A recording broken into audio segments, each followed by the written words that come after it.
Kenapa berita buruk setiap hari muncul dari pemerintah? Belakangan ini, lini masa media sosial kita kembali ramai. Bukan soal tren hiburan, bukan juga soal teknologi baru, tapi soal satu hal yang memicu banyak perdebatan, aturan baru yang menyentuh dunia konten kreator dan pelaku usaha digital. Salah satu yang paling banyak dibicarakan adalah kewajiban nomor induk berusaha atau NIB bagi konten kreator dan influencer. Kebijakan ini muncul seiring dengan pembaruan klasifikasi baku lapangan usaha Indonesia atau KBLI 2025 yang sudah resmi ditetapkan. Dalam klasifikasi terbaru ini, aktivitas seperti produksi konten video, periklanan digital, hingga manajemen influencer mulai diakui sebagai bagian dari sektor usaha formal.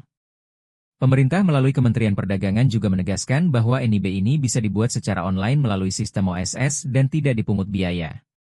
Tujuannya adalah untuk menertibkan dan memberikan legalitas bagi aktivitas ekonomi digital yang selama ini berkembang sangat cepat, termasuk YouTuber, TikToker, selebgram, hingga podcaster yang memperoleh penghasilan dari platform digital. Namun, di tengah penjelasan resmi tersebut, muncul berbagai reaksi di masyarakat. Tidak sedikit yang merasa bahwa aturan ini menambah beban baru bagi pelaku usaha kecil dan individu yang baru merintis di dunia digital. Apalagi, aturan ini juga berkaitan dengan aspek perpajakan yang ikut diperbarui.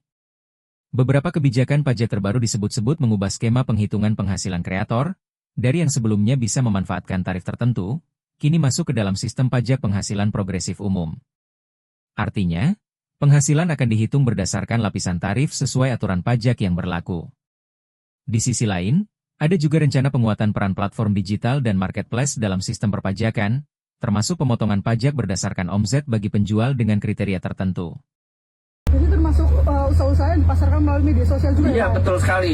Jadi kami punya pengalaman, ya, bapak ibunya punya usaha kecil, bikin keranjang buah, satunya punya usaha warung lontong Medan waktu itu di Medan. Tapi kok bisa rumahnya bagus, punya kendaraan bagus, anaknya semua kuliah. Ternyata apa?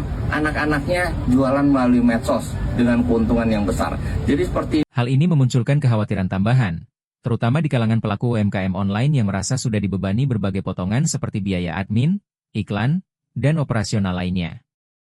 Pemerintah sendiri menyampaikan bahwa langkah ini bertujuan menciptakan keadilan antara pelaku usaha online dan offline, serta meningkatkan transparansi ekonomi digital yang terus berkembang. Meski begitu, perdebatan di masyarakat tetap mengemuka. Sebagian menilai ini sebagai langkah modernisasi dan penataan sistem ekonomi digital.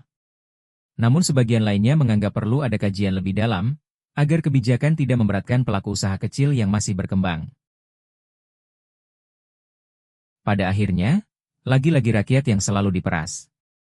Ketika kita merintis usaha dari nol, pemerintah tidak mau tahu betapa susahnya jatuh bangun dengan proses yang kita hadapi.